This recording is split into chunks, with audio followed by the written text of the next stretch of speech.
Hello, welcome back to Emerge, the health podcast for busy, high performing women. I'm your host, Dr. Alex Swenson Ridley. At the time you are listening to this, I am either currently undergoing or have just undergone my second wrist surgery in the last 3 years. And it is also the 10-year anniversary of when I graduated from chiropractic school. So I'm having another surgery on my arm on the day I graduated. And it had me thinking, and this also has come up in a mastermind that I partake in and am participating in, but this idea of failure. Because to many, and myself included, I've gone through phases with this. I have been plagued, I've talked about this on the show, but wrist problems have plagued me my entire career as a chiropractor from before I even graduated from school. So, probably 12 years, not just 10. And I loved every part of being a chiropractor and had a great career. And I recognized probably, in the last 5 years, but it took me at least until last year, so almost four of those, to realize that it was okay to move on and do something else that wasn't going to keep abusing and hurting my body.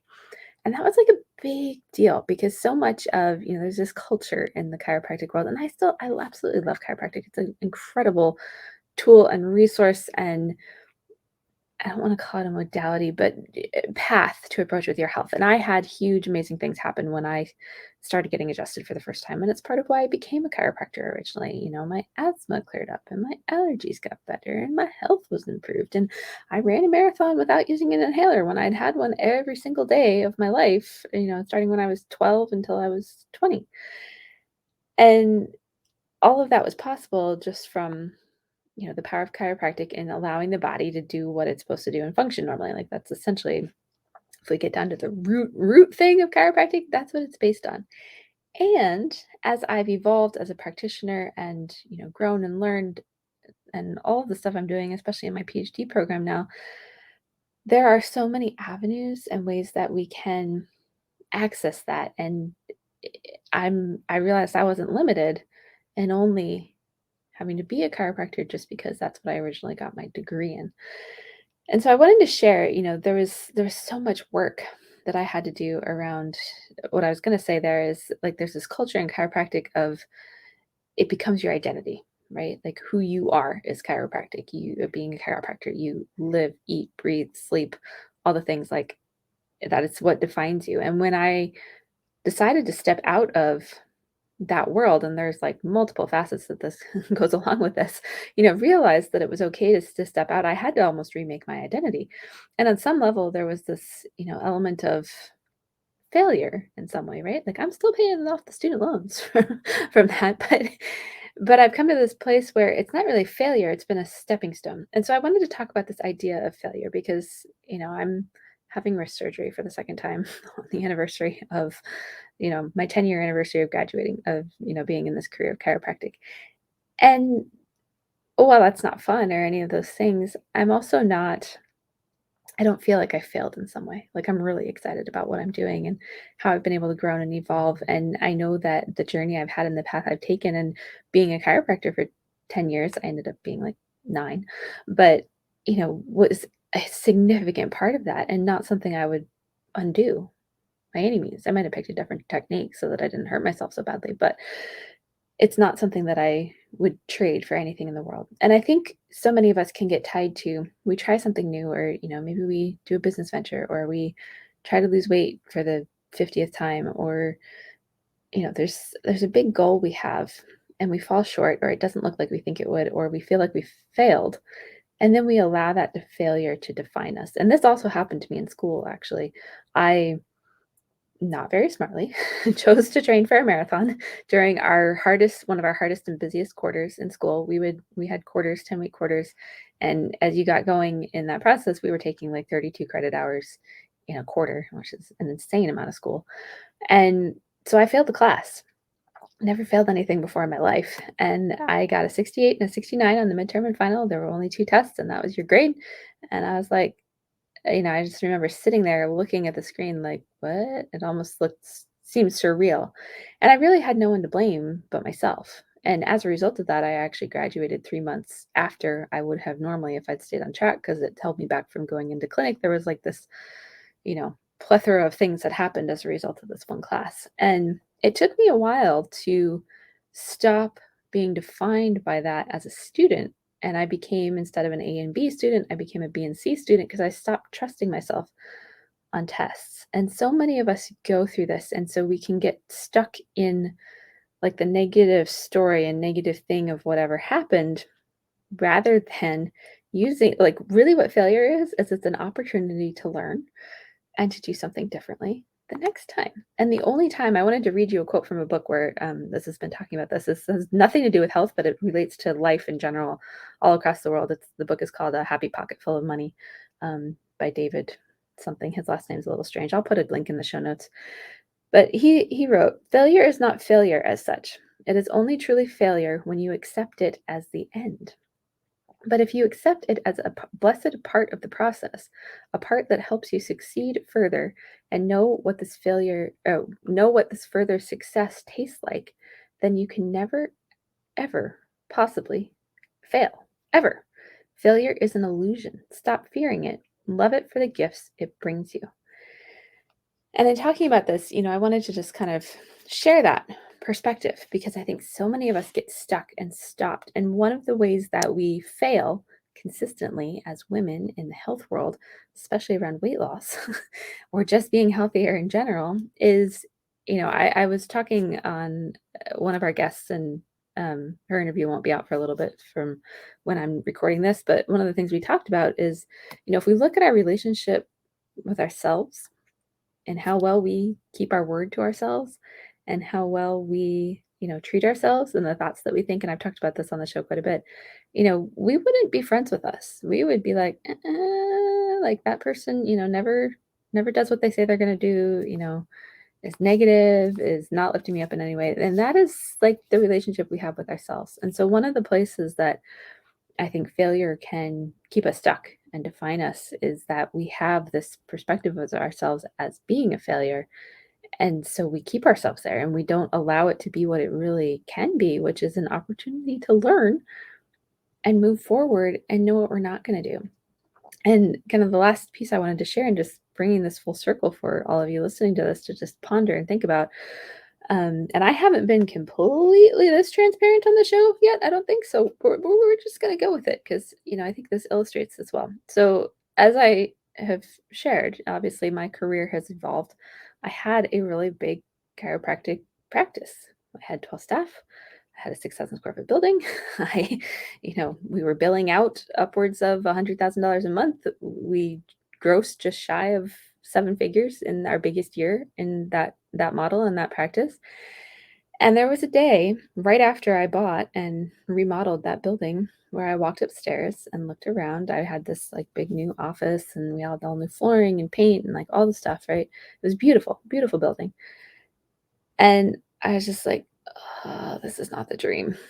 And in that moment, I realized like, I'd probably made a huge mistake, but I didn't want to tell myself that.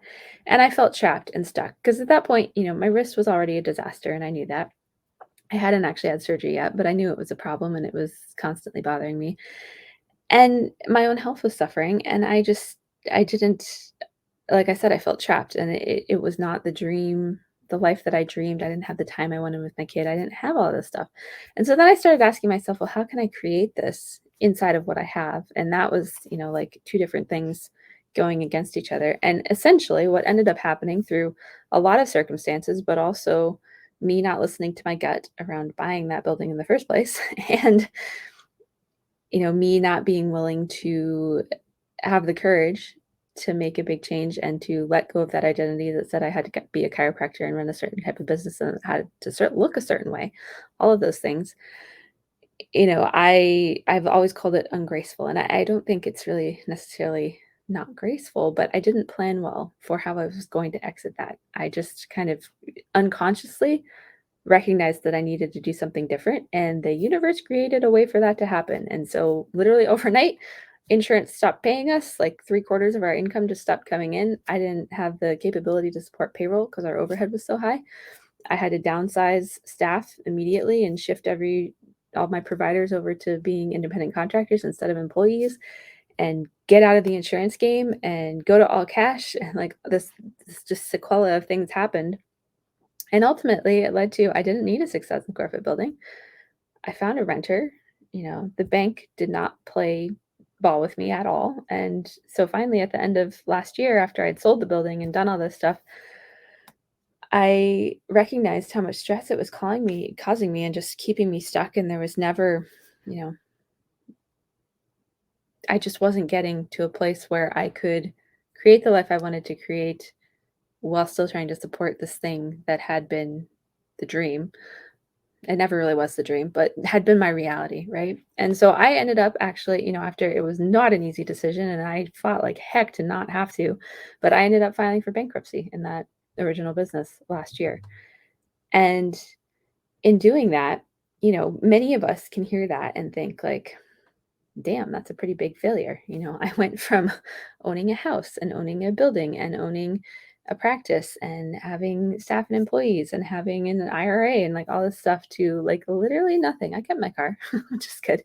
But, my husband owns the house we live in, and I sold my house before all this happened and before COVID. And so I've gone back to, having what we consider net worth and all this stuff in our society to literally having a clean slate again, and that's actually how I look at this. And I was talking with my mom at one point because my little brother's getting married, and so she's all like prenups and all this stuff.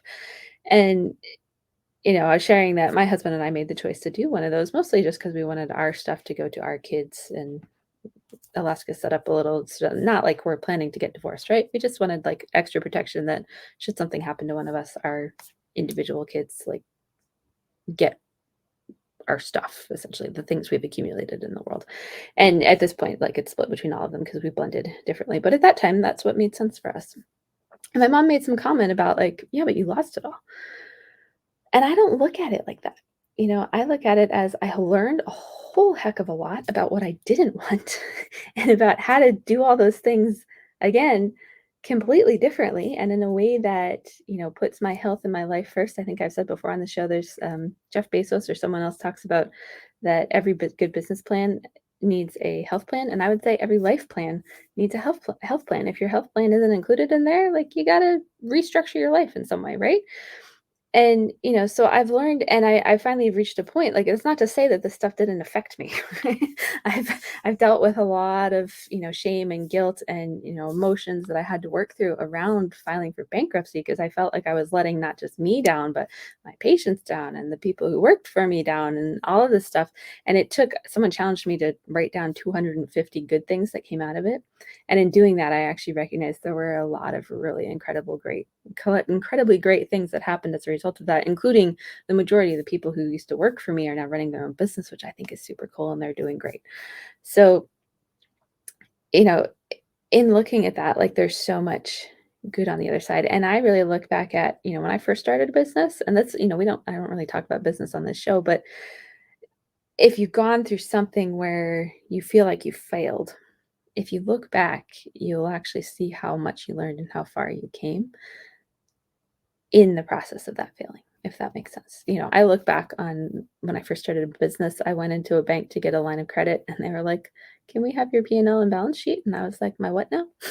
And for those who don't own a business, those are like, you have to provide your profit and loss and balance sheet to do just about anything in business. And we didn't get trained in business in chiropractic school. They kind of did, but not that stuff. Um, and so I've come from there to having built a huge business to now taking apart that huge business to knowing how to do that differently in the future if I ever decide that I want to get out of said business and really and having built a team and built a culture and now having the opportunity to create all that again and differently, like do something differently. It's not like we're trying to repeat the same result, but we're also not reacting out of fear and being like, "Oh, that didn't work, I'm never doing that again." So I think that kind of culminates what I wanted to share around this. But whatever you're dealing with, wherever you feel like you failed, maybe it's around losing weight or your health or, something with work or a job or a relationship, or, this can apply to marriage, divorce, all of that stuff. Anywhere in our lives, school, where you feel like there's some level of you somehow failed, just take on and try out looking at, I've learned a whole lot about how to succeed in a way that I don't want to, and here's what I can create on the other side. And with that, I will see you all next week.